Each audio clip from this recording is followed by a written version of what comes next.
Hey, what's up to the point, listeners? It's your boy, Chris. Oh, do we have a podcast episode today?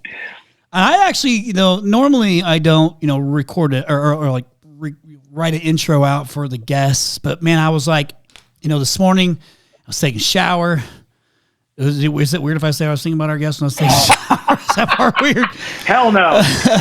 And I was thinking like, oh man, I got to come up with a really creative intro. But I was like in the shower trying to think through what it was. And I'm like, okay, I got to hop out and try to remember this. I'm going to have to write this shit down because I'm not going to remember it between then and now. So I'm actually going to do something a little bit different. Now, our co-host Chad isn't on here today, which is a real bummer because I know how much he loves music. Now, he saw our guest at the last Rhino X just earlier this year. Not much of a music guy, but we got him dancing a little bit to our guests, so that was a win. But he's not on here today. He's actually at his kid's soccer game, so he's not missing anything. He's just gonna make it boring anyway, so this will be much better without him. But I am excited for our guests. You're gonna think, you listeners are gonna think, what in the hell is this guy gonna teach me about my business? Well, I'm certain he could teach you how to be fly in a competitive industry, so that someday you too can be at the top of the charts, or how to stay relevant. So when you wake up every morning, you tackle the day with absolute confidence because when it's over, it's all said and done, you've had a great career. So wow. I want to welcome my homie, the pride of Corona Del Mar Sea Kings, 1998 People Magazine's Sexiest Rocker. Yeah, buddy. Award-winning singer and songwriter of 4 bangers, in my opinion. Sugar Ray frontman, my good buddy now, Mr. Mark McGrath. Welcome, buddy. Brother you like Chris, it? What an intro, my you friend. Like that? What an intro. You like that? I was wondering how you're going to wrap up when it's over. And when it's over, it's really over. But you forgot one thing, Chris, and I'm a little bummed out. Oh, you forgot Sharknado 2, 3, and 6. All 3 of those bad boys I was in. Sharknado series. How could I forget? How could you? It shows you where my thespian skills are, Chris. Well, you've got more than just that. You have more than just that, but those are the those are the standouts, huh? Well, that and Joe Dirt 2, because Kid Rock didn't want to do it. And Scooby-Doo, which is probably what people know us from the best. And, growing up, Scooby-Doo was my cartoon, bro. I'm an old man, so in the early 70s when I was watching cartoons, Scooby-Doo was it. And then to be asked to be part of the live-action movie was, people are going to laugh, but that was one of the highlights of our career. Got to do a song for the movie. Yep. We were in the movie, and we filmed it on an island called Moreton Island off the Gold Coast of Australia. And it was 7 days of the most insane partying I've ever done in my life. They just emptied the model agencies in Australia, put them on this tiny island the size of Catalina, and it all looked like Spooky Island. We lived and died on Spooky Island for 7 days, and one of the best times of our life. So it was super fun. Well, now I've got FOMO. I missed out on that one. That sounds like a great time.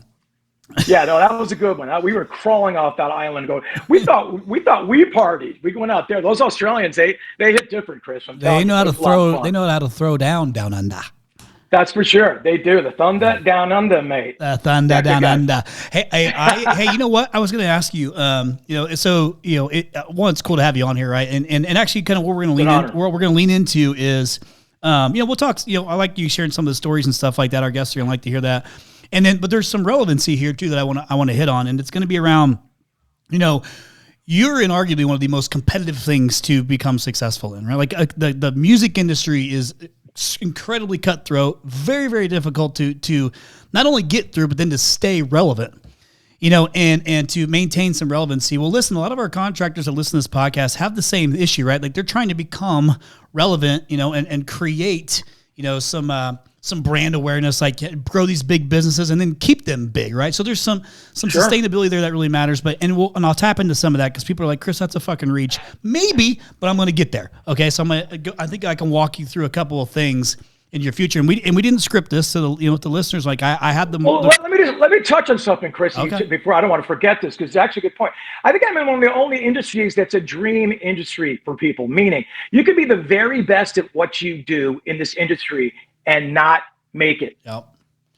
Yeah. Now you could be the best plumber in the world today, and you will make it because you are the best plumber. You're the best, electric. You're going to make it. You could be the best singer in the world. You're not going to make it. So it's truly a lottery and a dice roll in the music business. Now that's what makes it so exciting. But that's also what makes it so unfair. And that's why a guy like me snuck in who can barely sing because I was never going to hear no. Ever. You weren't going to tell me no. They always say plan B was always plan A. That was always it for me. My problem was I couldn't sing, I couldn't write a song, and I couldn't play an instrument. 3 small little obstacles on the way to trying to be successful in the music business. My point is this, man. Sometimes people lean into lanes and say, I'm not this guy. I can't do that. I can never own my own business. You can do anything you want to do. And especially in today's world where you can break down convention. It's just not one way to do things anymore. And it's never been easier to do things in the industry, but it's never been harder to stay relevant. So 2 good points you made right there, Chris. And I just wanted to tap on that real quick. That's really good. That's really thoughtful. Yeah, good point. You just go to Nashville. Go down, and just go out there and listen to these. But you're like, how did this person not make it? Like, how did they not make it? And they're just singing the bar. They're singing the Tootsies. And serendipity, luck. Some people take themselves out of the game. Just stay in the game. Keep going forward. And I came up with a saying a couple years ago, and I was pretty proud of myself. Luck never taps you on the shoulder when you're sitting on your couch. I've never seen it happen. It's all outside your front door. The more people you meet, the more networking you do, the better your chances are of becoming successful. Yep. I mean, luck collides at hard work and opportunity. Yep. And that's where it is. And everybody, Chris, and I think you'll say it too, luck is the one variable we can't account for. But you need to put yourself in position to receive it. And Chris, I walked down Broadway in Nashville and heard a guy singing Sugar Ray song better than I could ever sing it in the world. And I was with my manager and he said the same thing to me. And I go, that's why the music business is so unfair. Right there. So I think, but you think, you can't not try because of the odds. You know what I mean? Because it is still a dream. We have a scenario. And when you can push through the milieu, if you can get through all the insanity of this business, get there and sort of get your bearings and stay there, it's a beautiful place to be. I love what I do every day. You saw us on stage, Chris. I'm so grateful you had us at your party. I'm grateful that you and I connected and become friends. It's an honor and a pleasure. And that's one of the fringe benefits of this job. If you're lucky enough, you have a good show. But if you're really lucky, you get to meet a couple friends. And I'm just so grateful after all these years, still do something I love every day I wake up. And ask yourself if you love it. Don't ask anybody else. And, if you love it, it'll never become work. And that's in any business. Yeah. I think you understand that. Yeah, absolutely. Actually, I'm actually going to dig into that, but I want to talk about something right before that. What I'm saying I want to dig into is you're kind of going down the path of you can't just sit there and do, you got to go out and network. You got to do the hard work, all the grunt work to get, because luck is when preparation meets opportunity is another way that people will phrase that. And that's how I was trying to say it, but I messed it up. And you're like, I'm going to correct them on that. No, you actually said it a good way. I was just saying there's another way, and the way I learned it was that way. But it's the same thing. It's the same concept. Is you got to go out and sometimes you got to create your own luck. You got to go and be active to create your own luck. And so I'm completely tracking with you, and I want to talk about that because I actually want to walk you through that piece because you didn't get rolling until after you even out of college. So it's you had that little gap after college before you ever started. Because 97 was first off, 97 was the year I graduated high school, and guess what I was playing in my 1991 Geostorm, bright yellow with the with the tins in the back, bumping a little. I just want to fly. Put your arms around me, Chris. No, I got you. And that was just a dream scenario. Yeah, I don't mean to interrupt you, man. I'm going to interrupt you a lot because it's what I do. Because I'm a bit excitable, as you can see. Yeah. But. Yeah, go ahead, Chris. Sorry, so we're going to get to that. We're going to get to how you got to that, right? We're going to get to how you got to that. But I want to talk about something real quick. So I love music. I've always been a music lover. My mom got me into that. She used to own a banquet hall and DJ'd and all this stuff. And so I've been around it my whole life. I know so many songs. I'm like a human jukebox. And one of my friends. So I'm gonna back up one more second. You guys were, before you kind of came, I'm not sure what you would classify Sugar Ray as, if it was more pop, if it was what, but I hate to almost say that, but it's kind of where you kind of fell in that pop world. But before you guys were trying to do the new metal thing, which I think is what you were trying to play around with. And new metal, I think, is hard for people to understand. So to give you an example, like a Linkin Park would be in that in that vicinity. And just a fun fact, I don't think I ever told you this, but Chester Bennington was one of my buddies, one of my friends. Oh, I didn't know that. So my friend as well. So when I first guy in the world, awesome. Rest in peace, Chester. Chazzy Chaz. Yes, indeed. And so I met him out here when I first moved to Phoenix because he used to be in a band called Grey Days in the early days. And so when I moved out, one of his guitarists worked with my mom, who moved out ahead of me. So she's like, Chris doesn't know anybody. Let me introduce him to some people. And so I met those guys like right when I moved out here in late 99. So, and that was right before he blew up with Mike and the guys, and so I got to go on like lots of different shows and hang out with those guys backstage, and we had some great times. I bet. Well, those guys knew how to throw down on stage too, man. Chester, one of the best voices ever in the history of rock and roll. I mean, that's just not hyperbole. That's just, Chris Cornell, rest his soul, would tell you that very thing. Yeah. Yeah, I mean, both amazing guys, but they were in that new metal world, right? And So Limp Bizkit, Papa Roach. That's right. All those bands. You know what? Exactly. I think the first time I saw you, dude, was at I think it was the Vans Warped Tour in 97 or 98, somewhere in that range. Exactly. Yep. And it was like Offspring was there, who's still out doing his thing and killing it. Social D. And killing it. Social D was there. Everclear, I think, was there. Everclear. Blink. I think Blink was even at that one. Blink-182 was there as well. Yep, Blink was there. Mighty Mighty Boss Tones, Royal Crown Review, Millencolin, Rancid, Sick of It All. So many great bands. I was in heaven there. Hepcat, this great ska band from LA. Really fun. God, that was Real Big Fish. It was Sky Heavy too. Remember '97 was real Sky Heavy. Yeah. So that was such a fun time because I just graduated high school and it was like prepare for college, and that was like that summer man was so good, and this is like what it takes me back to. So, and music has a way of doing that, right? Like you can hear a song or an artist and it takes you back to whatever, which I think is part of the emotional connection that makes it have sustainability.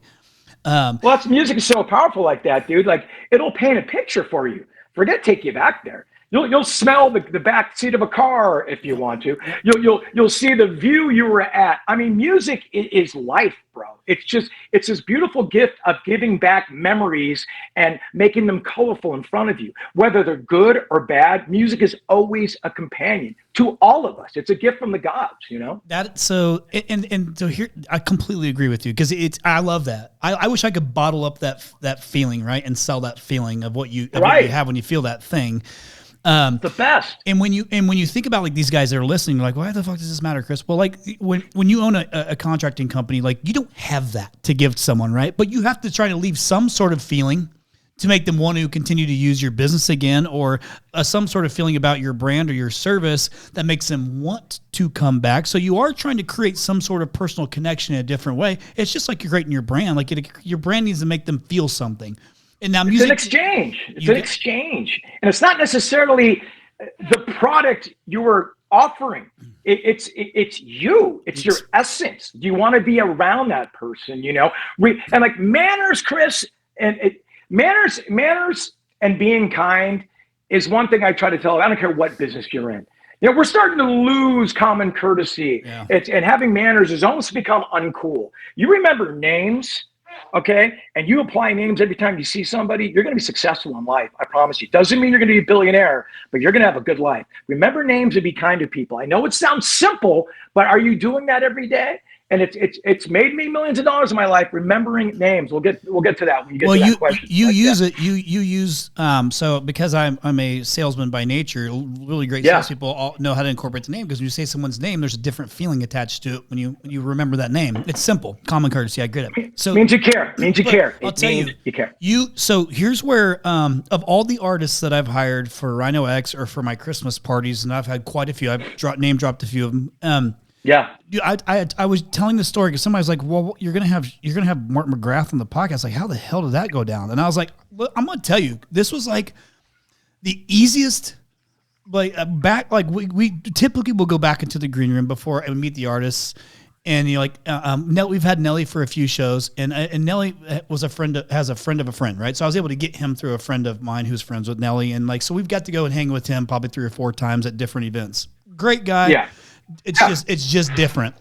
But dude, we go back. For those who don't know, Here's a little insider secret. Mark McGrath is a massive Tiny Tim fan. Loves Tiny Tim. Huge Tiny Tim. That one, Chris. Huge Tiny Tim fan. Well, I'll get to that, but the point is. Through the tulips.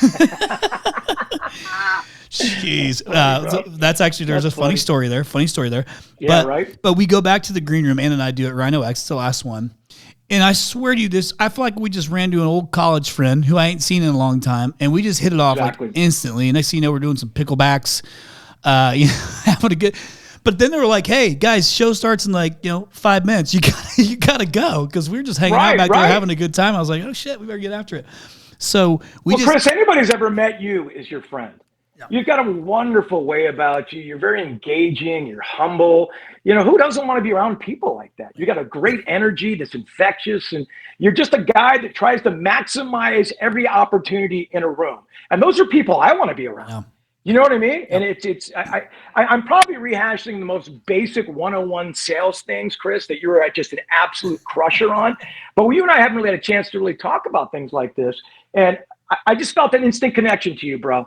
And I think you are a salesman at heart, but all the qualities you have are inherent to you. You're not trying to sell anything when you're meeting people. You're trying to maximize a good time and a pleasant exchange in a room. And that's why you're so successful. Thank you. And that's it. I want to make the most of every experience, and I don't necessarily have some thing that I'm expecting down the road. I just expecting that moment to be great, and I want to make the most of it.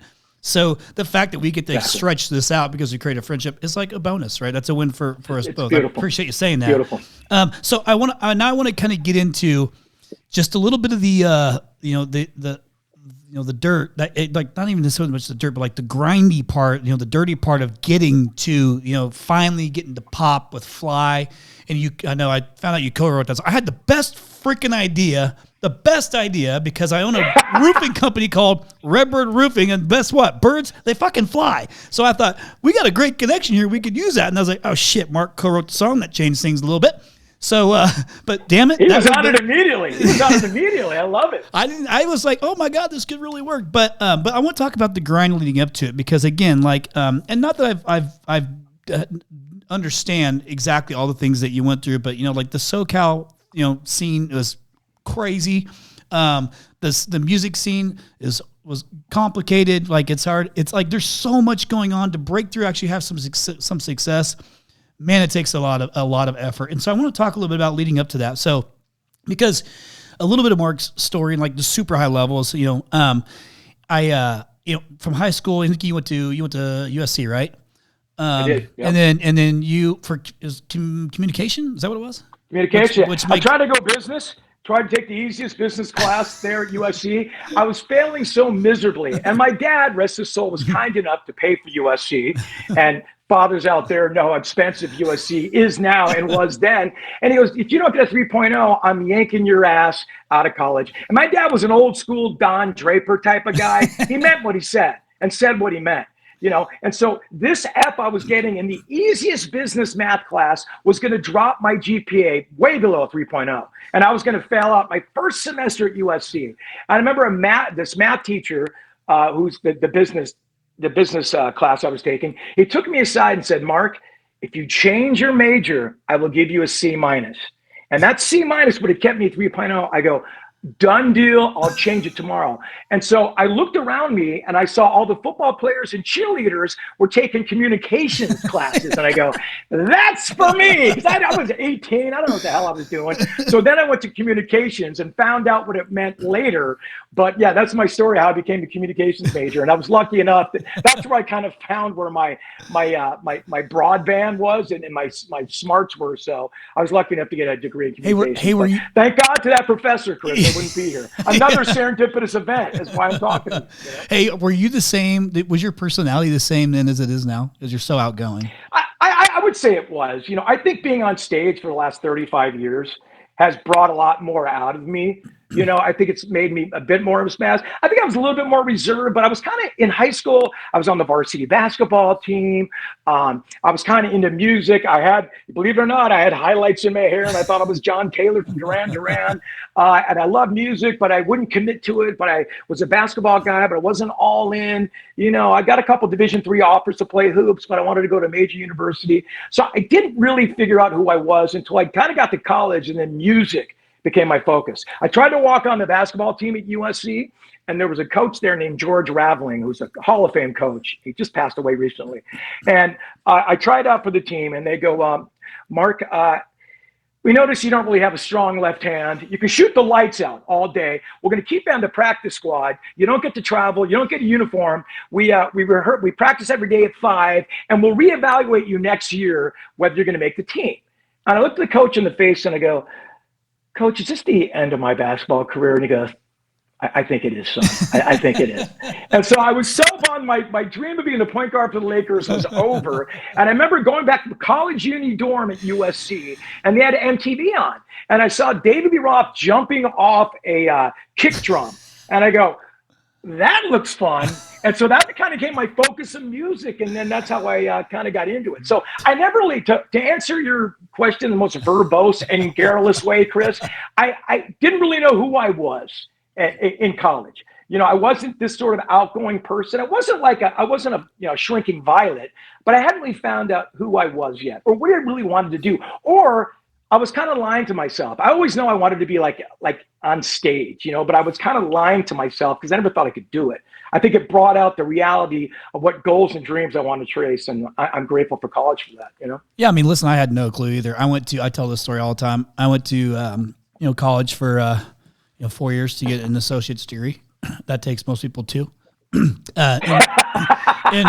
criminal justice. And then I got a DUI and I screwed it all up. So, call it serendipitous, call it what you want, but it worked out. That's so on brand, Chris. I love you. It worked out. That's great. It worked in my favor. But I did learn a good social game when I was in college, and that worked to my advantage. So I was pretty good. I bet. Hey, this is going to shock you. So I was a fraternity guy, and I was the party starter.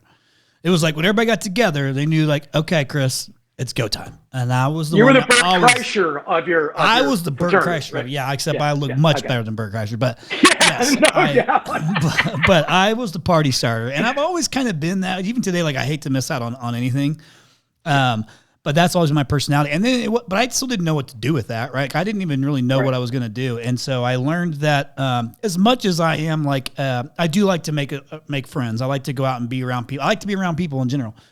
It's just my genuine nature, but because of where I come from, I think you originally were from like Connecticut or something like that, right? Before you moved. Yeah, I was born in Hartford, Connecticut. Right. And then you moved down to Newport Beach. I'm from Indiana. When I was 6 years old. Yeah. So I'm from the Midwest. I grew up in a farming community, and I think that my values are I really care, and the reason I chose the blue collar industry is I could relate the most to that's kind of how I grew up, right? In the same way. Yeah. And because I genuinely want to help people and I genuinely like people and I believe that your word is your bond. Yeah, me too. So those are all my natural things I do. And all I do is just lean into it, and was able to leverage, those traits I've been given to have success.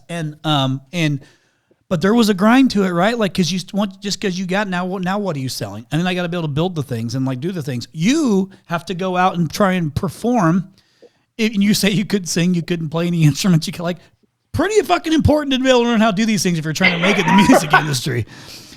And now you're. Well, I was trying to lean into that, Chris, as an inspiration. You might necessarily think that, you can't do something just because you can't do something. Have you ever tried it? A lot of people watch this. Well, I probably never sang on stage. Oh, I can't do that. You ever tried it? You know what I mean? You wouldn't. It's one of those things you don't know until you get thrown into the deep end. And if you have the the cojones to get up there and do it, you don't know yet. And I think one thing I've been willing to do in my career is try everything. I don't stay in a box. I think outside the walls. Let me try hosting. Let me try this over here. Let me try some acting. I've always been willing to try.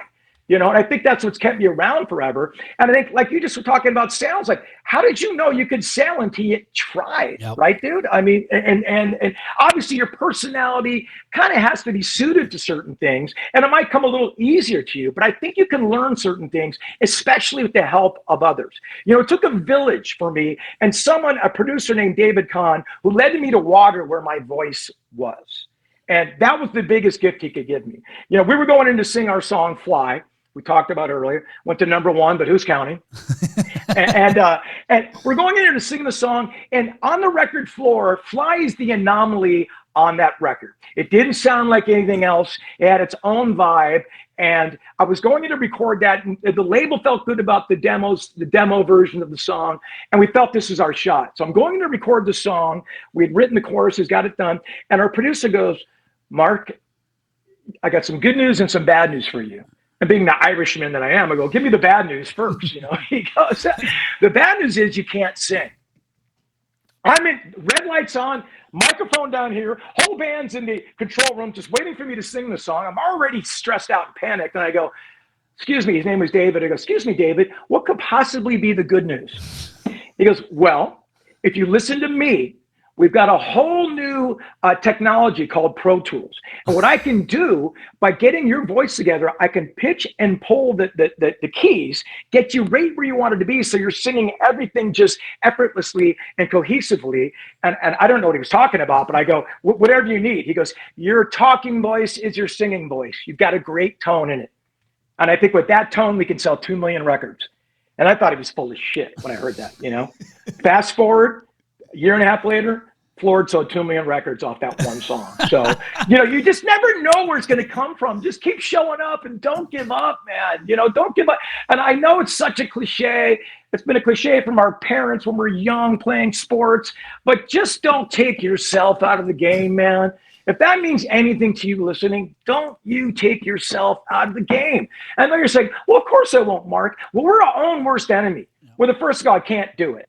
The business fell, it's over. Don't you decide when it's over. Take it to the edge. And just before you be pushed up, still keep fighting, man. Because I'm here to prove to you, that's why I'm talking to you. That's why I'm able to have a career in music. I just kept on believing in myself, and I wasn't going to stop until it was over. It's never over till it's over, as Yogi Berra said. When it's over. I heard the pun there. When it's over.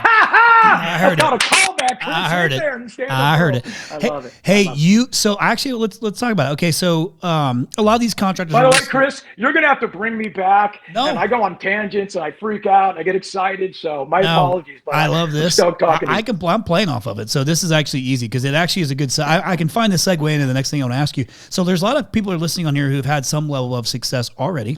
There's some who are just still trying to achieve the success, which is great because what you just said, applies to that. Like, just keep going. This shit's not easy. If it was easy, everybody do it. No. But then once you got it, you got to sustain it. And I would argue that sometimes is as hard as getting it. So you got to be able to sustain it. And now here we are in 2026, damn near 30. Dare I say it? Unbelievable. And you had to. It's funny, Chris. I want to touch on that right there because it's another thing that I say to people that ask me about, success in various industries. Success is the second hardest thing you'll do in any industry. Having success in your industry, and you're like, well, Mark, that should be the first one. No. There's levels to this thing, people. Staying there is the hardest thing to do. Ask any athlete. Ask any mid-level band like us that got a crack at the big leagues. Hey, we all wanted to be Aerosmith. We wanted to be AC/DC, and we wanted to be the Eagles. And we took a crack at it. We had 3 platinum records in a row, 4 top 10s, 2 number 1s, sold 10 million records. We were there. We had a shot. We had a fastball coming down the middle. We tried our best, but it just didn't happen for us. Now, there's no boo-hoo, poor me. We probably got way more than we deserved, and I'm here to testify that we did. But to stay there and be able to continue at that level of success, it's rarefied air, homies. It's rarefied air. And you can be successful right now, but where are you going to be in 10 years? So I think you got to keep that humility. And there's always you can never be you can be grateful and take a big breath of fresh air, but you can't be you can't be satisfied, Chris. Like, I think anybody that's ever been successful, you always want more. I am dumb enough to think right now at 58 years old, I can still write a hit song.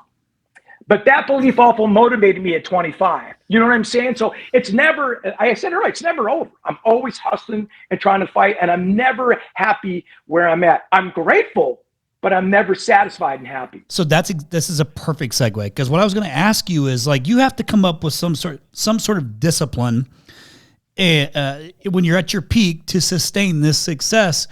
And you've heard, like, even if you're not in the music industry, we've all heard the stories and seen the biographies and all the shit about, oh yeah, you peaked, or you're a one-hit wonder, or how do you like, as AC/DC, Aerosmith, you dropped some big bands who have clearly sustained at a high level for a lot of years and continue to.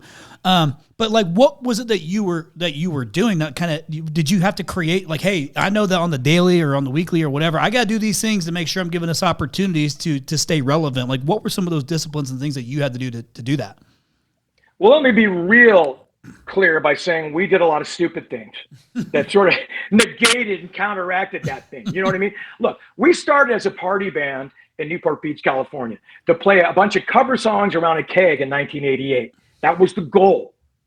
We never got rid of that spirit. Even when we were a multi-million-dollar corporation making a lot of money around the world, we like to have fun and drinks, have some fun, have some drinks, like we still do today, Chris. Did we miss some meetings because we overindulged the night before? Absolutely. When you're in the rock and roll business, I show up to work and there's 2 cases of beer, 2 bottles of Jameson, 2 bottles of vodka. And you're expected to be hospitable and moving around. It's part of the game. So it is a gigantic learning curve, Chris, that a lot of people don't survive from. Now, I'm not saying drinking and all that stuff is only germane to the music industry. Everybody's got to come to Jesus with their own terms on everything, right? But it's really sort of perpetuated and manifested in the rock and roll world. And when you're on the road and touring and you're bored, you're lonely, these things come real easy at you. So you got to learn what your level is. And our first year in 97, when we were on the Warped Tour, having our first hit with a #1 song on MTV, having a bus for the first time, like, we overindulged. We had to figure out where that was. And you don't do the road does you. We've lost many a good rock and roller to the highway wake of dead bodies because they couldn't handle. Yep. It was just too much. So it's something, that was one thing you had to navigate. And once you do that, you can start implementing, like, what your personal characteristics are. I'm a man of my word. If I make a phone call, I'm going to be there. I'm going to show up on time. Those kind of things that apply to any industry were important in rock and roll, even though they give you a longer leash to hang yourself in that business. So you get treated differently because you're kind of adulated. You're kind of exalted in a way that's not normal. And you also have to rectify that. You start feeling yourself a little bit. Yeah. Oh, I am this great. Yep. I have a great support system. I have the same friends I've had for over 50 years. And that's one thing that they've always kept me humble. When I've got out of line, they smack me right back in line. So having a good support system and friends was really important to me to showing up all the time. But we made a ton of mistakes. I made a lot of mistakes as well. So there's things I would have definitely done differently, Chris, now. But you can't say that because I was young and dumb and having fun. I don't regret anything I did. But I would do things differently if I had my 58-year-old mind in my 27-year-old mind. But then again, I probably wouldn't have made it because I would have been my own worst enemy then. I wouldn't have done the dumb things and naive things that I did to make it happen. So it's kind of a push and pull. You know what I mean? Yeah. Wisdom is great as you get older, but it ain't better being young and stupid. I'll tell you that. Listen, I just did it. I was a guest on a podcast earlier today, and they was asking me the same thing. It's like, it's so easy to say, oh, I would. What I would do then, well, I'm far more intelligent today than I was then. But maybe I wouldn't even have made it this far if I didn't have, like, I would have overanalyzed things and not done them or whatever. But I just kind of let it rip and just figured shit out. Exactly. And I think you lose that spirit as you get older, and rightfully so, because, responsibilities coming to mind. I'm still operating a multi-million-dollar company a year. Right. And there's a lot of pressure on me, and there's mouths I'm feeding and people I'm employing, and I'm responsible for that. When you're young, like, I just throw it all against the wall, and you don't care, you care and you're concerned about others, but there's that spirit of the youth. You know what I mean? Of being a world dominator, man, that you kind of lose a little, and you're supposed to. You get older, you've got family, your priorities change, and also, like, your focus change. As you get older, you only have so much time for people that matter to you.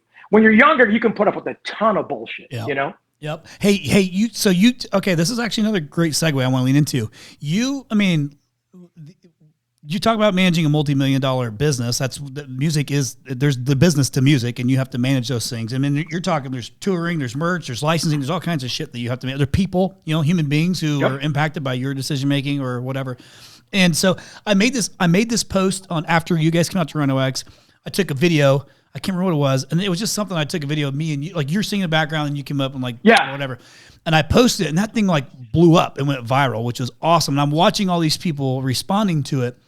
And I was like, I felt so bad for you, Chris. I go, Chris has never been in the storm of a Sugar Ray sort of viral video. And you were, go ahead, Chris. Well, you see me?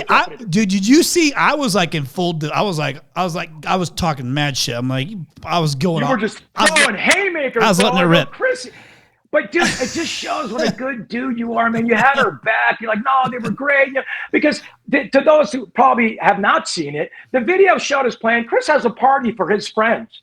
He's got 40, 50 great friends that are lucky enough to be in his world and see his bands. And people saw that and like, oh, poor Sugar Ray, they're playing in front of 40 people. I'm like, oh my God, Chris was more generous to us and probably paid us 3 of your salaries for the year. You know what I mean, dude? It's like, it's just, but social media is what it is. And I go, Chris, don't go fight in that battle, bro. Because like, it's almost you engaging them. It was almost like hyping up a hornet's nest. Like, got everybody excited. Oh, he's going to respond. And all you did was protect me and look out for me, Chris. I want to thank you, dude. That just shows you what a good dude you were, man. What a good human being. And listen, I'm not naive to everything you just said. And because I run a digital marketing agency for so long that involves social media, of course. But the point even wasn't that. But just some people, I was like, I'm gonna let this motherfucker have it though. Like, because I logged into his profile. I'm like, okay. So then I was like, okay, this is not who I am. But the point of it is like, I kept saying like, you aren't going out and looking for shit. Like, you are still playing so many shows. Like, and that is the business. Like, and there's a lot of money wrapped up in that business. And then, and like ours was private, so you didn't bring merch and shit like that. But that is a part of these things sometimes. I'm not sure how much you do or don't do that now. But like, are you managing that? Do you have people helping you manage that now? Not so much your agent managing the schedule, but just like the business of it itself. Is that on you and someone else, or who's managing that? Yeah, we have a really good management company called Shelter Management. We have a gentleman named Tom Storms there. They're out of Nashville. And they've got a bunch of big acts, Bare Naked Ladies, ZZ Top, Fleetwood Mac. And then this guy, Tom Storms, who ironically is our manager now, I went to college with at USC. And we were in the same fraternity, believe it or not, with Will Ferrell, too, believe it or not. We're going straight again! So funny, dude, because we'll get back to that. But anyway, so Tom started curating 90s bands. He picked up us, he picked up Uncle Cracker, he picked up Tonic, Better Than Ezra, Lit, and started sort of like really getting this great cottage industry of 90s bands going. And so we all work for each other and like get shows together. It's become a wonderful thing. I got to tell you, the 90s are in full swing right now in terms of like nostalgia and just like, it's almost like part 2 of the 90s. Because I got to tell you, Chris, it took the stink of the 90s a long time to go away. And there were some real lean years there from like 2008 to like 2015 until it really started picking up again, until the people in power, CEOs, people like yourself that could make decisions for private parties started reaching back to the 90s, So, and it's never stopped. And I like to say the 90s will never be over in terms of nostalgia for all of us that went through it, because it was the last decade we all received entertainment together. Yeah. Whether we watched Seinfeld at 9 p.m. on NBC, we all saw it at the same time.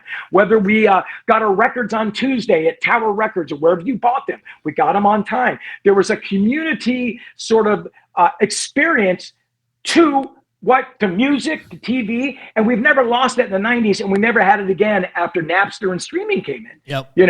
And I think that's been so valuable to our business. So we've got a wonderful team in place. I do a lot of decision making, obviously all the merchandise design. Merchandise is huge for any band. They'll all tell you that. You're getting basically paid twice.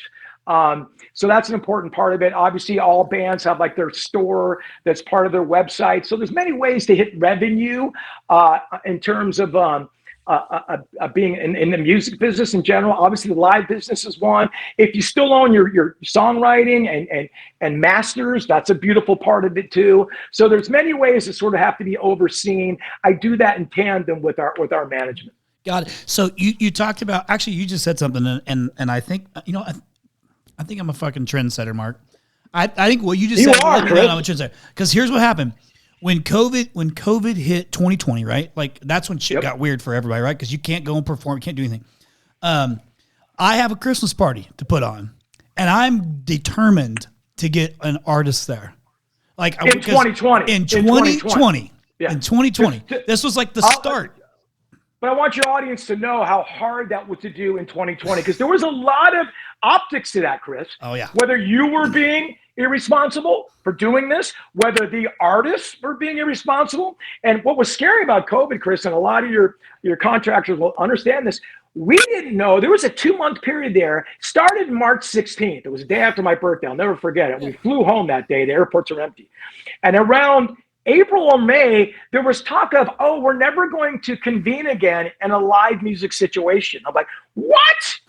I just got here. That's how I make money. There was talk of that for 2 or 3 months. So for Chris, for you to be so adamant on putting a show on in the winter of 2020, it says a lot about you, bro. You know what I mean? So good for you. Thank you. And I'll tell you, it was...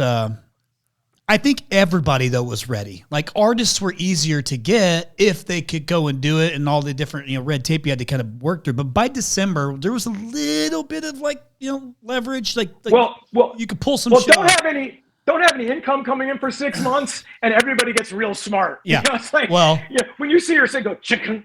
Because, the bills were still being paid, but everybody's saying, go, shunkin, shunkin. That big sucking sound at night when you were sleeping was your finances going down the drain. Well, everybody was ready to work. Well, let me just tell you, 2020 fucked up my budgeting because it set an unrealistic expectation for the future years because I had, and this kind of will bring it back to, I thought, man, let's go back to the 90s. And I said, I had Coolio come in.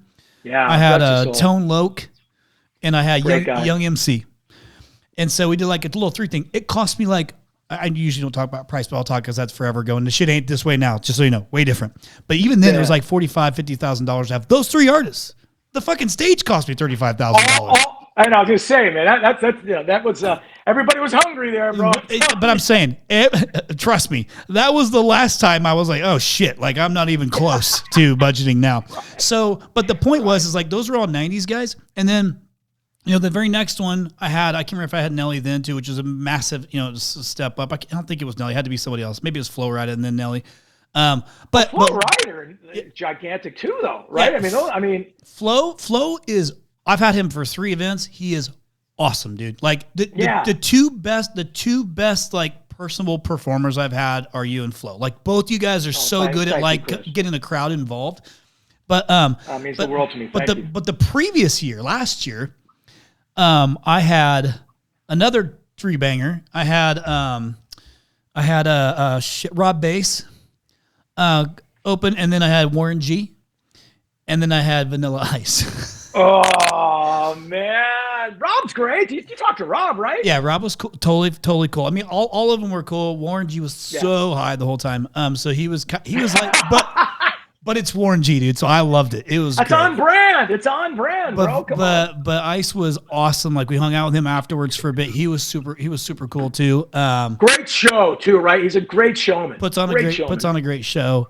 But you said the correlation here is all 90s stuff, right? Like I enjoy those things. And so then I say to my friends who also have events, and guess what? Now they've got them coming to their shows. Like so because it's all like you can relate so much. So many people like that. And it works. Yeah.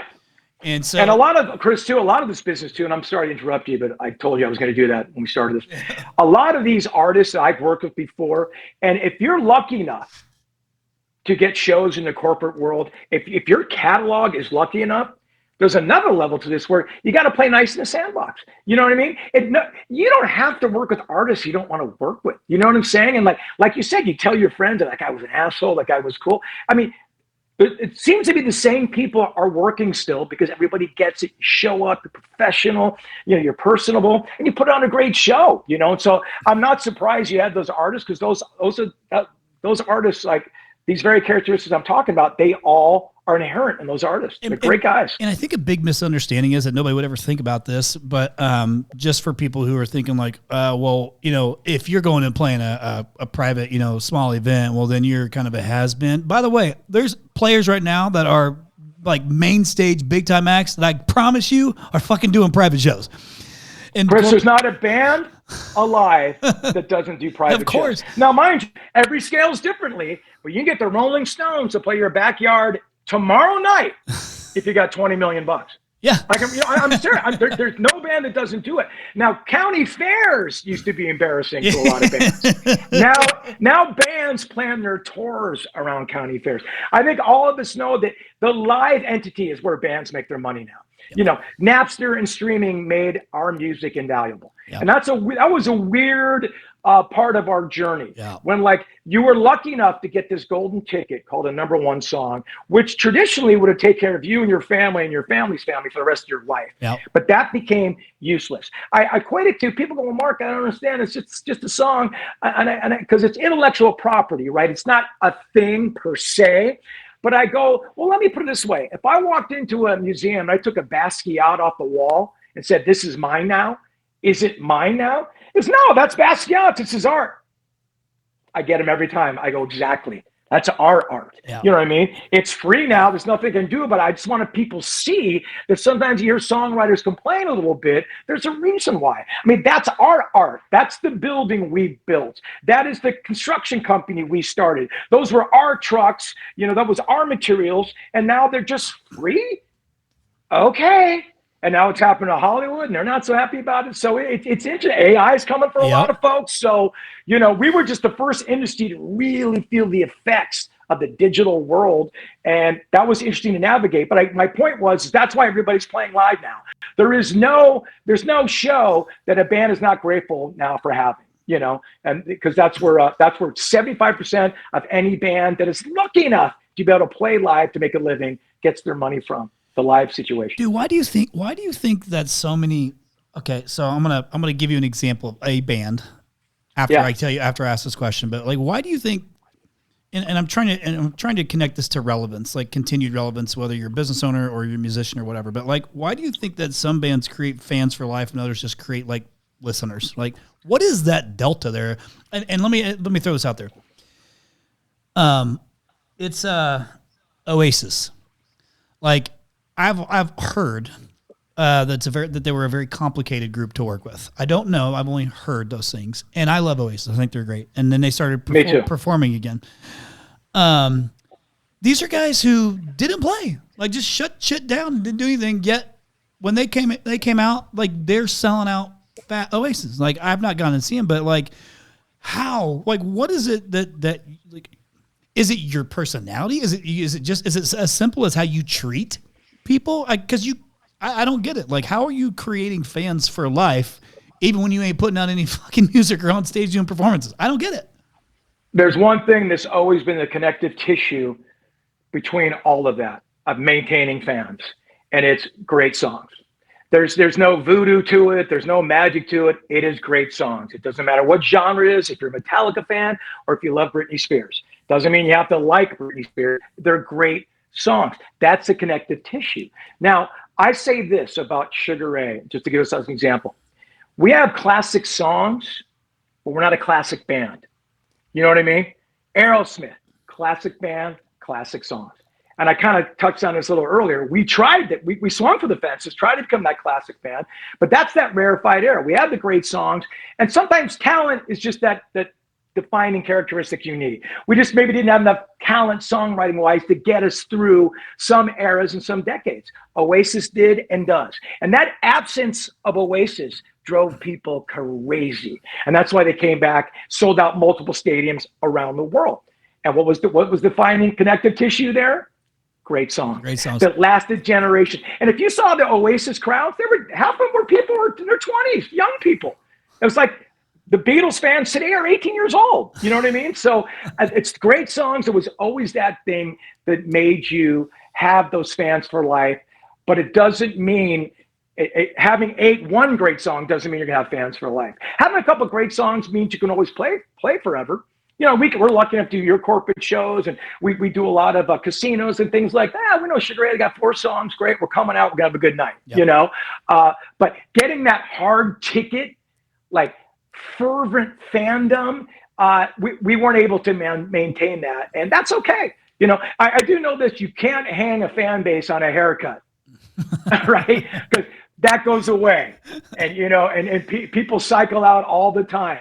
So it's always good, great songs. It's going to be that thing that really drives people to come see you. You know, okay, this is going to be completely off script, but you got me thinking about this. I'm really curious to know what your answer is going to be. Why can Journey not get Steve Perry back there? Damn it! Why can't they do that? That tour would break the world if they could. I got a very simple answer for you, and I completely agree. It's the same reason why Michael Jordan can't join the Chicago Bulls tonight. Wouldn't you love to see prime, grade A era Michael Jordan play for the Bulls tonight? Yeah, so I see where you're going with it. Steve Perry, as much as I love the man, cannot handle the repertoire and the songs of Journey today. People get older. You know, the one thing about the music business is that we get to keep playing as we get older. That's also the bad news. Not all of us should keep playing. You know, but the thing about this, some people go, "Oh, Frankie Valli, he's 91. Why is he doing it anymore?" If you want to die quickly, retire. Yeah. If you don't have a schedule and something to be accountable for, I mean, I understand why everybody keeps doing it. It's our identity. Why would you give your identity back? You know, and Steve Perry's only not doing it for Journey because, unfortunately, he couldn't handle that caseload. In fact, the guy singing from them right now, Arnell, amazing. Yep. His voice is starting to go. Yep. And I'm the last guy to talk about someone singing because, as we talked about, I don't have the best voice in the world. But thankfully, the guy that was so instinctively, intuitively told me, "Mark, your voice is your speaking voice." By the grace of God, hopefully I can keep doing it. That was the biggest gift he gave me because, as you know, some of our older material was more aggressive and I was screaming and yelling and all that. But the things that hit were the songs that were in my basically speaking voice tone. Yeah. So hopefully I'll be able to keep doing that. Steve Perry, it's just too much. It's too much for him. Axl Rose has had to change his thing. Yeah. You know, people just get older, and you get to watch us do that in the music business. How sad would it be to watch Michael Jordan tonight play against the Lakers with the condition he's in? Yeah, I see what you're saying. That's why. That I see it's breaking your heart a little bit. It makes the reality of it, man. It makes total sense because you know, if you don't want that to be the last, I'll tell you what, I'm gonna say this because she recovered. I went and saw, who was it? Pat Benatar. Yeah. And Bryan Adams. They played in what's his name? Whatever. I forget her husband's name or whatever the guy's name is. But anyway, last time I saw her was not great. It was not great. And you want it to be great because it's Pat Benatar.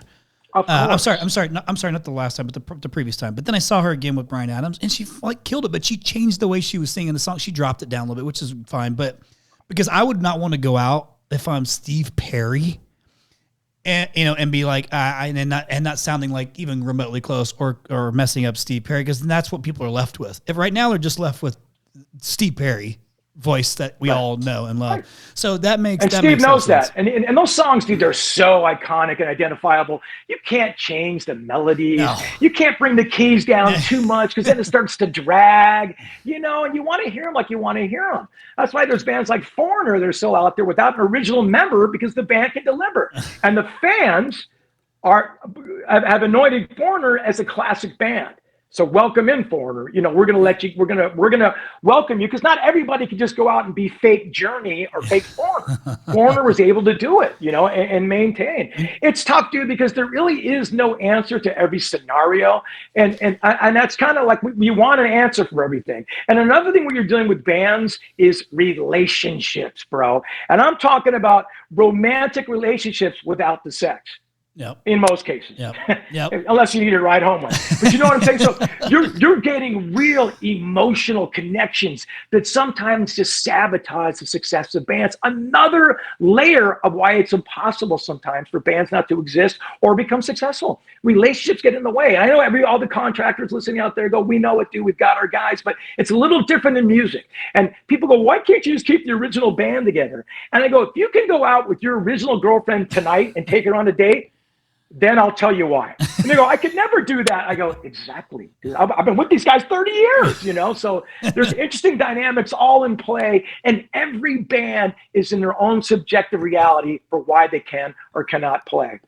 I love it. So here's what I'm going to do. I'm going to ask, first off, this is great. Just for me personally, this is fun because I love talking about music. Me too, anyway. And I'm gonna ask one last question, and then I'm gonna do just a quick, if you're cool with it, just do a quick rapid fire, quick answer. If you're capable, which you're not, we'll do our best. But we'll see if I can do a rapid fire question. But I'll tell you this, dude. You first off, you mentioned Frankie Valli. I love Frankie Valli in the Four Seasons. Me too. And he's still out there doing his thing now. He don't move he doesn't move very much, and I'm not 100% sure he's singing, but it's Frankie Valli. He's there. But he's there. But who still kills it, who's older, is fucking Kevin Cronin, man. REO Speedwagon. That dude's still killing it. Love those guys. Mickey Thomas is still out there doing it from Starship. He's in his mid-70s, same keys, crushing it. There are guys there just defying Father Time and killing it. And, hopefully they'll be around for a while. So if there's bands out there, you're like, oh, I'll wait till next year to see them. Go see them now. You never know what can happen. That's exactly kind of my mentality is. The one thing I wish if I could have had to seen a band that I never got to see, I'd have loved to seen Queen in their prime. I thought that'd been awesome. Oh God, that'd man. been killer. So for sure. Okay, so I'm gonna go this one last question, and I'm gonna hit you with some rapid fire stuff. And this is where a lot of times I like whenever I'm interviewing other contractors who've had a lot of success is you've had a lot of different failures on your way to finding this success. Everybody goes through some version of unless you just got really, really, really, really lucky, which is not most people. So I want to ask a question just around failure first, and see what your response is to. And it's fun to talk about the success, right? That is the most fun part to talk about because it's the most fun part of the journey. It's the most fun experience. It's all the things. It's the good shit. But what did failure teach you in this journey that success didn't? Well, there's that old cliche, you learn more from your failures than you do successes. You figure out what you're about, what you're made of. Our first record came out and failed. We have a record called Lemon and Brownies, came out in 95, and it was pre-new metal. New metal wasn't even a term yet. Right. We were rapping and we were rocking, we were punk rocking, we were doing all these things because we got signed and we only had 2 original songs. So once we got signed, it was like a careful what you ask for thing. Oh my God, we got to write some more songs. So we were like kids in a candy store and we had to figure it out. But our first record was a failure, man. And I remember I can put myself right back to in Hollywood 95, the record came out, it was done. We were driving 8 hours in a van to play in front of 3 people. The record label stopped calling us and it was over. It was over, and that desperation and knowing that a year and a half ago, our dream came true by getting signed to Atlantic Records. And then it was going to be over a year and a half later. And that was going to be our definable dream. It's over. That's it. So what happened to us was we went inside each other and said, we need to write some songs that matter. We'd written songs about beer and bullshit and partying and all that. We go, we need to touch some souls. And because of this record that was a failure, right, we were able to go out and play music every night. We got better as a band. We got better as musicians. And most importantly, we got better as songwriters. And there was this stupid edict on the band, don't write songs that mean anything. It's about beer and cars and girls, which is fine. People have built a career on that, but that wasn't our path. So when we decided to sort of touch where we were, our desperation right there, and use the desperation, use the sadness, create something out of that, where pressure causes a diamond, we came up with the song Fly. And the darkest period of it, because we wanted to escape where we were. And luckily for us, escape was in the manner of writing a song. We stumbled upon the song Fly. But a lot of bands would have given up right there. They would have, because the label wasn't even returning our call, so there was no guarantee we're going to make a second record. A lot of bands would have packed it up and said, oh, we decided not to do it because we're going to bail. We said, we're still here. We still have a record deal. And luckily we came up with Fly. The label heard that and gave us the money to make a second record. So I think in your darkest time, you can find definitely what you're made of. Whether you're a quitter or not, you're going to find whether you're worthy of success in your darkest times. Yep. You know, because your darkest times gets rid of 90% of your competition. That's the good news. Yep. The bad news is you got to go through it to get to the good stuff, you know? And by the way, even then there is no guarantee, but it shows you what you're made of. So I'm grateful for those dark times, you know, and those failures, that particular failure of that record showed me how fragile everything was. And so I kind of just went back to basics and said, why are we here? Oh, we make music. Let's make the best song we can. If you didn't do that, then statues wouldn't have crumbled for you. You are good. Come on, baby. Keep them coming. Well, Chris, that imagery right there shows you exactly where my headspace was. Yeah. You know, Fly's a song about escaping the situation you're in. Boom. See, that's where that song came. Number one song that made millions of dollars, continues you around the world right there. You know, I get goosebumps thinking about it. I'm glad you asked me that because I haven't revisited that in a while. It makes me like super grateful and humble. You can hear a song and it's at face value. You don't know any depth to it. When you have the depth to it, now it has a different meaning. Well, you understand the actual feelings attached to the depth of what created Fly, and it came from one of the most disappointing moments of your life and the hardest times of your life. And look what happened. You just didn't. You kind of said at the beginning, like you just didn't quit. You just keep going, you know? And right. I've heard some people say, hey, you can quit, but just don't like quit tomorrow. And then just always quit tomorrow. And this was kind of like a Navy SEAL mentality that I heard a guy talking about. It's a great mentality to have. Get through the day. Yeah. Just don't, you can quit. You always wake up differently. You always wake up feeling differently. Yeah. You know what I mean? Just get through the day, man. Grind it out. And what's funny, you were talking about songs and what it means to people. I made the mistake of telling someone what Fly meant. In the summer of '97 when it first came out, you know, they go, oh, you know, the thing about your mother, God rest her soul and all that. And I'm like, oh, my mom's still alive, you know? The person fell on the ground crying, goes, oh, I hate that song. And they were so bummed out about that exchange. And I went, oh, the song is about whatever it means to you. I'm done telling people what the song means, you know, and we had 2 or 3 songwriters that wrote the lyrics and the melodies in our songs. So we would play off each other. We wouldn't tell each other what we were necessarily writing about. We try to deduce it and kind of intuitively decide what the lyrics were about. So we never really told each other. So it was a bit of a push and pull and a more universal quality to our hit songs for sure, because of that very thing. There were a couple of minds working at once, you know? Interesting. And so that was one thing I learned, man. Do not tell people what these songs mean, because it doesn't matter. What does it mean to you? Yeah. That's what I say now. Yeah, I think that's right. I think that's so perfect. And why? Like, there's no reason to. Like, there's none. Yeah, there's Did no it feel something? Job done. Yeah, you know? Feel that. I'm just gonna leave it at that. Okay, so listen, we are an hour into this thing. I'm sorry. I'll try and cut these short. No, dude, I'm telling you, this is great. So, like, if I wanted to cut it short, we'd have cut it short a while ago. So I'm pretty good at that. I'm having a good time. So I'm gonna hit you with some rapid fire questions, okay? And just kind of give me your best your best short answers, bro. Okay. Give me an example of a short answer, Chris, please. Okay. Mine might be different than yours. Okay, so maybe keep it under a minute. Okay, good. Can you do that? Let's give it a try. Got it. Okay, not that I'm counting, but okay. So rapid fire questions to close. Okay, Mark. What's one decision that made you millions? Like, think about the one thing. Yes, you wrote a song, but like, what's one decision that made you millions? This isn't even in the music business. I returned a call I had no interest in returning in the summer of 2003. And, you know, if you're lucky enough to have some success in the music business, you get calls from different areas of the entertainment business, whether it be movies, acting, or in this case, an entertainment news show called Extra. And they had called a few times and like, okay, that's not my thing, you know? And then I placed the call to Extra. This girl named Lisa G, and she says, Mark, we'd love you to come down and see what we're doing here, and just love to say hello. And my manager was kind of in cahoots because he knew I would never go down there for an audition. Long story, even longer. I call them, go down there. I meet Lisa G. I meet the people at Extra. I'm on the floor, like doing my thing. I was so loose, I didn't care. 2 weeks later, I was hosting Extra. I remember. And I worked there for 5 years. Yeah. And, it was over 7 figures a year back in 2004, 5, 6, when it meant something. So that call that I didn't even want to make, you never know what's on the other end of that line, especially if someone's interested in you.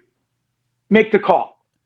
Call back. You never know where it can That's come really good advice. Actually, so yeah, you took the call that you didn't want to take, and that is a very common thing. Doing something you don't. Yeah, absolutely. Love that. Okay, next one. No interest at all. Now, what's one mistake that cost you the most? There's a few of those, We've all got them. We've all got them, and they've cost us different. They've cost us different currency. Well, I've got one. It's interesting. There's a guy named Andrew Watt. He's a producer right now, probably the most successful producer in the world. He's on Rolling Stones, Elton John, Chili Peppers, Justin Bieber. 10 years ago, I was in another band, and Andrew was in a band, and we were an all-star band. There's a lot of bands going on here. And we became close, and he goes, Mark, I'm a big fan of your band. He was a young kid then. He was probably 24, 25. He goes, listen, I'm going to write some songs right now for Justin Bieber, and I want you to get involved. I got a couple songs, and and he sent me this demo called Sorry, and it was kind of not really all together. And I'm like, I kind of bail. No, I'm cool, dude. You do your thing. He goes, well, I'm going to go write with this guy right now. Come over. And I didn't do it. Now, if I had been in the room there writing that song, Justin Bieber's song called Sorry, I probably wouldn't be talking to you right now, Chris. You know what I'm saying? So that's another one I regret. And I get these calls a lot. Like, I'd like to write a song with you, and our songs, we only wrote songs when we had to. I'm not just a songwriter every day, though I write on my own leisure. So I just kind of bailed on that, and it was a big mistake. Yeah. It was a huge mistake. Now he's the biggest producer songwriter in the world, and here we are. Ouch. Okay, I didn't mean to reopen up that wound. I'm glad you did, because it's reminding me not to make that mistake again. That's why we're talking here. Okay, this is a good one. What's the best advice that you ignored? Best advice that you ignored? Ooh, that's deep, bro.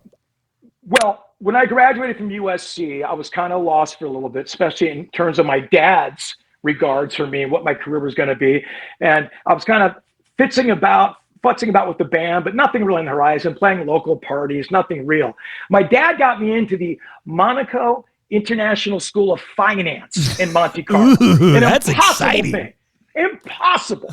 Cause my dad knew the Prince of Monaco and all that stuff. We go out there. I stay at the L'Ermitage Hotel for like 2 nights. I meet everybody. My dad gets me an apartment in Monte Carlo. It is 1990. It's like the best opportunity ever for anybody. I was probably going to marry like a Dutch countess or something. It was just this next level. And I remember my dad goes, this is for you. You should do it. And I looked my dad in the eyes, and I had a sick feeling in the pit of my stomach. And I knew this wasn't for me. I go, Dad, this just isn't my path, man. I want to try the band. I really do. And the band had zero shot back then. He looked me in the eyes and he goes, you're 23 years old. From my understanding, most bands don't get signed after 25. Don't pass this up. Don't pass this opportunity to go to school. And I passed it up. So that was the best advice. It's ironic because it worked out for me, but the odds were gigantic and huge. Where if I'd gone to that school, I think good things would have happened to me. You know what I mean? Yeah. I bet on myself, which I always think everybody should do. But that was some really good advice that I passed on. It's a high pressure situation too. You got dad there. It was. Yeah. And we were there in Monte Carlo, bro. The L'Ermitage Hotel overlooking the Monaco GP, Monte Carlo, course. It was just insane. All these yachts, and my dad, don't you want this? And I realized, Chris, it was his dream, not mine. Yeah, that's good. Years later, I realized that, but it was his, not mine. That's good. Yeah. That's a really good way to put that. And I try not to do that for my kids. I think I learned that lesson on kid 1. So thank God I had 3 others to not fuck up. So I messed up on the first one. I'm trying to put that on them. I was like, okay, I'm not gonna do this. It's not gonna work. By the way, when you realize your kids are not you, it's the most liberating thing in the world. I mean that. Yeah, you have twins. Twins. Yeah. Do you have twins? I have twins. Yep. And they'll be 16 next month. Jeez. So okay. Listen, I've got a 15-year-old boy. Okay. So, yep. Gotcha. I got you. Okay. Worst advice you followed, and I know you've gotten a lot of bad advice that you followed. Everybody's gotten some bad advice they follow, but what's the worst advice that you followed? I think the worst advice we followed career-wise for sure was we released a record that wasn't ready in 2003. And there was a lot of desperation in the record industry in 2003 because Napster was coming. The industry was falling apart. And we had a little bit of like cachet within our label, Atlantic Records. So they were looking quickly to get some product out. And we were hitting the fourth quarter, which was the big quarter in the industry because it was the Christmas time. That's when like 60% of all records got sold for the year. So they really fast-tracked a record. It wasn't ready. I knew it wasn't ready. And it's basically signaled the end of our commercial career at Atlantic Records. And I knew it then. I knew it wasn't ready. And our president's like, I heard the record. It's amazing. But he was trying to save his job and just get product out there and put volume in his back pocket. And it wasn't ready. And it's probably my least favorite record of all Sugar Ray records. You know what you should have said? Do you know what you should have said? You should have said, y'all want a single, say fuck that. Y'all want a single, say fuck that. We were just more, we're not as talented as Korn. You know what I mean? We should have, they'd already had that. I should have just played that for him. You know? Okay, this is my last one for you. This is my last one, then we'll wrap it up. Thank you for that. But that is exactly what I was thinking when you said that. So I was thinking that too, but I was like, where wish we had one? You know? True. And then it turns into a fucking single. That was great. Yeah, there was zero. Fuck that energy. It was like, I wish we had one. Okay, what would you do if you had to start over today? Okay, I love asking this question with some of the contractors, like, because once you've had success, and you take it all away, the name, the credibility, the brand equity, the whatever, but you can start over. Like you don't have that today.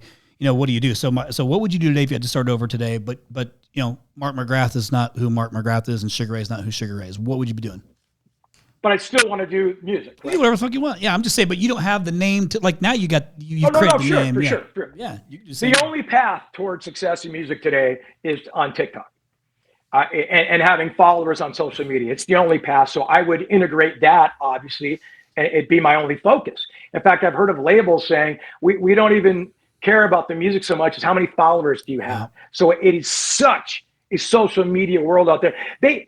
Labels have gotten rid of all their departments. There's no A&R department. There's no artist development department anymore. So you have to do it all on your own. You have to be a completely self-contained unit. But the irony is, and I said it earlier, it's never been easier to become sort of famous and infamous, if you will, on social media. But it's never been harder to stay there. There haven't been a lot of acts that have really popped off social media that have stayed there and become the classic acts we've talked about. Not saying it's not going to happen or isn't happening now, just hasn't yet. So I'd have to educate myself a lot more to the algorithms and how that works in terms of music. Thankfully, that's not part. I mean, social media is part of my business because it has to be, like everybody we're talking to right now. But it's not the driving force like would have to be today if I wanted to start all over. Yeah, that's actually a good point because you hear those, like, the social media trends, and then it's like a song, and then it became a thing, and then it was gone, and then there was no other follow up to whatever the song or the clip was. Yeah. Right. And I think a lot of people still think like, oh, I'm going to get in a band and go to a club and someone's going to find me. There's no more A&R guys. Yeah. There's no department to go find you. You got to go find them. So it makes it really difficult, but you can also get a lot more fast foody, meaning, you can bite the poison apple and do something that you're not willing to do to get more followers and eyes on you. But if that's not who you are, it's going to crumble in front of you. It's not going to last. So it's a very slippery slope right now, Chris, more than ever. Well, let me just tell you this. I think that's actually very relatable because I mean, social media is a thing. It's not going away. It's only becoming used and used more. And it's actually becoming harder because you have to keep somebody's interest in, like, a half a second to get you to 1 second, to get you to 3 seconds, to get you got to keep it entertaining.